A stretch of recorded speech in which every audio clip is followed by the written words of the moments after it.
La entrevista, el análisis, la opinión y la polémica. Cara a cara. Con el periodista Marcos Arana.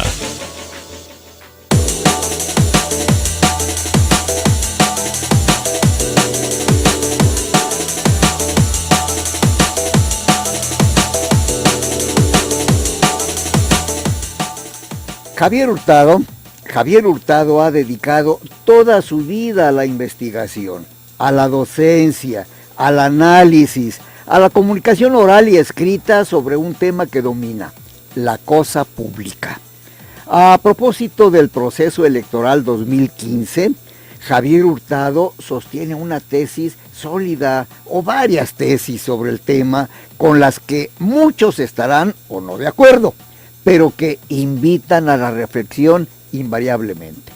Por ejemplo, es muy ilustrativo su punto de vista de la realidad político-electoral mexicana 2015, comparativamente con la imperante cuando se dio la primera reforma electoral. ¿Cuántas van? Vamos a platicar de eso con Javier. Javier, hay una cuestión. Tu punto de vista, tu sentir, tu análisis sobre la evolución de la democracia en México, sobre todo para ponerle fecha con el fin de tener un punto de referencia, a propósito de cuando comenzaron las reformas electorales. ¿Hemos avanzado? ¿Hemos retrocedido? ¿Estamos estancados? Sí, gracias Marcos. Antes que nada, un agradecimiento y un saludo muy cordial a ti, que ya te di tu abrazo de inicio de año, y también a todo el auditorio. Mis mejores deseos para todos quienes nos sintonizan y nos escuchan. Muchas gracias. Mira, te felicito por plantear este programa en este marco de reflexión que creo que mucha falta hace en el contexto del desarrollo que estamos viendo de las campañas y precampañas, porque son campañas en realidad. Y eso nos invita a la reflexión de lo que está pasando en nuestra democracia electoral. Podemos nosotros decir que en México inicia un proceso de transición o hay un proceso de inflexión en la evolución político-electoral del país a partir de 1977. Cuando se da la reforma electoral promovida por el presidente López Portillo, instrumentada por su secretario de Gobernación, Jesús Reyes Heroles.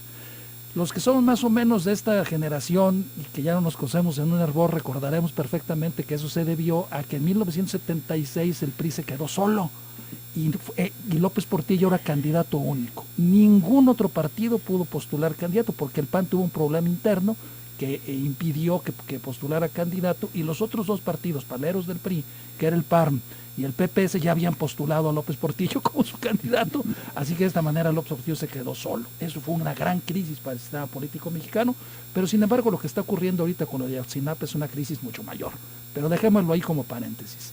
Entonces, a partir de ahí han venido sucesivas reformas electorales, 5 constitucionales, y en conjunto, entre las constitucionales y las legales, llevamos 11 Marcos, 11.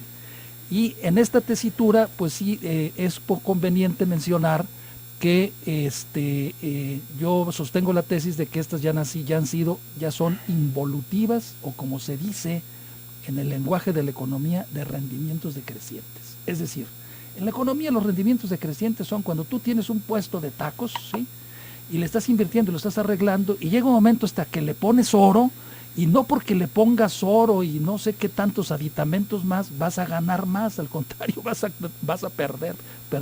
Es lo mismo que pasa con la debida proporción guardada con nuestra democracia electoral. Cada vez le invertimos más, la lógica nos está llevando, lo que es peor de todo, a que cada vez se le invierta más, y sin embargo, la calidad de lo que se ofrece, ¿sí?, paréntesis, los tacos en un puesto, la calidad de lo que se ofrece es cada vez peor. Pero hay una cosa, Javier, a ver, estás hablando de calidad, sí, y de inversión y de gasto, sí, pero vamos entonces siquiera de pasadita diciendo, si no ganamos en calidad, oye, en cantidad sí, han votado más gente. No, pero tampoco, o sea, lo peor es que ni siquiera ni en calidad ni en cantidad. Es decir, los procesos electorales internos de los partidos políticos, como también los procesos constitucionales para la elección de representantes y autoridades, son cada vez más antidemocráticos. Esto por lo que respecta a su calidad. Y por lo que respecta a la cantidad, cada vez es menor el número de personas que participan en las elecciones y mayor el número de personas que se abstiene. Y yo creo que ahora en estas elecciones, Marcos, mi sospecha, tengo la intuición de que va a haber una abstención elevada o grandes cantidades de llamado voto nulo, que es un gran enigma y que no hemos podido nunca saber en realidad qué es el voto nulo en nuestro país. Entonces, yo por esas circunstancias sí soy un poco escéptico con relación a la evolución que hemos tenido en nuestra democracia electoral, en nuestra democracia en México, porque mira, Marcos, en verdad te lo digo, y esto que entre en la reflexión, desde 1977, ¿sí?, hemos estado clavados, ¿sí?, 37 años, si no me falla las cuentas, en asuntos electorales. Nos hemos concentrado un país electorero. Exacto, nos hemos concentrado en discutir ad infinitum hasta quedar exhaustos, tirados en el suelo, de tan cansados de tanto estar pensando y elaborando y elucubrando en eso, de cómo acceder al poder. Nos hemos cansado de discutir, somos campeones a nivel mundial en eso, de cómo vamos a hacer las mejores reglas de acceso al poder, pero nos hemos olvidado de las reglas del ejercicio del poder y de la distribución del poder. Y yo creo que lo que acaba de suceder con Ayotzinapa, Marcos, ¿sí?, eso nos ha llamado la atención, ¿sí? Miren, porque se les había olvidado el problema de las reglas de ejercicio del poder y de la distribución del poder, ahí está lo que está sucediendo. Y ahí están las reformas constitucionales del presidente de la República. Todo contempló, desde las telecomunicaciones hasta la reforma energética y bla, bla, bla, bla, bla, y una reforma electoral mal hecha, centralizadora, que yo no creo que dure mucho, pero sin embargo no se avanzó en estas propuestas de reformas estructurales del presidente de la República. Se le olvidaron dos cosas esencialmente. En primer lugar, el Estado de Derecho. Sí, no hay una sola propuesta de cómo le vamos a hacer en este país para fortalecer el Estado de Derecho. En segundo lugar, cómo se van a redistribuir las competencias, ¿sí?, entre órdenes de gobierno, que no se ha modificado esto pues desde 1983 con la reforma constitucional de don Miguel de la Madrid, cuando se le dieron bastantes atribuciones a los municipios y que hoy se les quitan, ¿sí? Hoy se les quitan. Le van a quitar el catastro también, ¿sí? Ya viene eso, ¿sí? Le van a quitar ya las policías municipales. Al rato falta que le quiten el alumbrado público y el servicio de recolección de basura, y le van a quitar el tránsito también a los municipios. Así viene ya en la reforma constitucional. Entonces tuvo que suceder lo de Iguala Guerrero para que despertáramos de esa borrachera de las reformas electorales y decir, caray, es que también el problema del Estado de Derecho, de la impunidad y de la corrupción es importante. Y es que también el problema del federalismo y de las reglas, cómo se distribuye el poder, son importantes, porque tenemos que discutir si en realidad los municipios pueden o no tener una policía municipal. Hay una cuestión, Javier.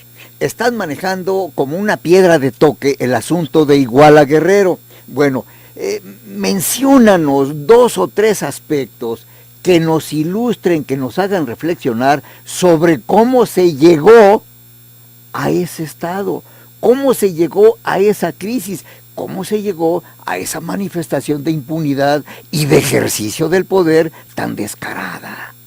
Sí, claro. Mira, Marcos, yo pienso que ahí vuelvo a lo mismo. Estado de Derecho. ¿Qué quiere decir Estado de Derecho? Que en un país tanto gobernantes como gobernados están sujetos al imperio de la ley. En este país los gobernantes no están sujetos al imperio de la ley, y eso hay que decirlo, y empezando por el presidente de la República, y que me disculpen, porque en este país el presidente de la República no es responsable por violaciones expresas a la Constitución, ¿sí? Puede violar la Constitución cuantas veces quiera y no pasa nada, y en cualquier país del mundo un presidente que viola la Constitución inmediatamente es destituido, ¿sí? Inmediatamente.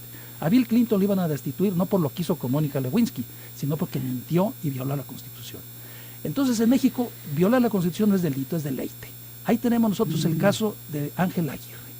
Ángel Aguirre ahora ya a Ortega le pide a uno de los precandidatos de su partido que se ponga de acuerdo con él, Aguirre, por pero Dios. Si ese señor debería estar en la cárcel, por favor. ¿Quieres la mayor evidencia de que no hay Estado de Derecho en este país? Pues ¿cómo es posible que ese señor ni siquiera haya sido mandado a llamar a declarar, que el procurador de Ángel Aguirre Rivero ni siquiera haya sido mandado a llamar a declarar? ¿Cómo es posible que a los otros regidores, porque Iguala no se dirigía nomás por un presidente municipal, hay un ayuntamiento y había una comisión de seguridad pública, y cuándo los ha llamado la autoridad a mandar llamar a declarar? Entonces, yo creo que cuando existan esas circunstancias, cuando haya, en el sentido de que haya impunidad y a los funcionarios no se les trata igual que a los gobernados, pues en este país no existe Estado de Derecho, y eso es sinónimo de corrupción, porque alienta la corrupción y en el fondo es corrupción, y además eso también es sinónimo de impunidad. En México es uno de los grandes países campeones en materia de impunidad. El porcentaje de delito no denunciado es de más del 90% en México. Es decir, de cada 100 delitos que se cometen, solamente van y se denuncian 10 y me voy grande. Y de esos 10, solamente uno cae a la cárcel, ¿sí? Importante, mire usted, yo creo que le puso el dedo a una llaga que supura, a una llaga que duele, a una llaga que sangra, la impunidad. Yo voy a pedir a Javier Hurtado que nos dé su punto de vista, que nos ayude a entender por qué hemos llegado al nivel de impunidad en el que estamos, que es realmente lo que está sucediendo. Yo quiero una respuesta después de una pausa y le recuerdo, está usted escuchando a Javier Hurtado. Él es catedrático, él es analista, él es investigador, o sea, tiene datos duros para sostener lo que está afirmando. Pero le recuerdo que el teléfono de esta cabina es 3122-4200, 3122-4266, y nuestro Twitter es @Zona 3 Noticias, @Arana Cervantes. Participe porque la impunidad está a todo lo que da.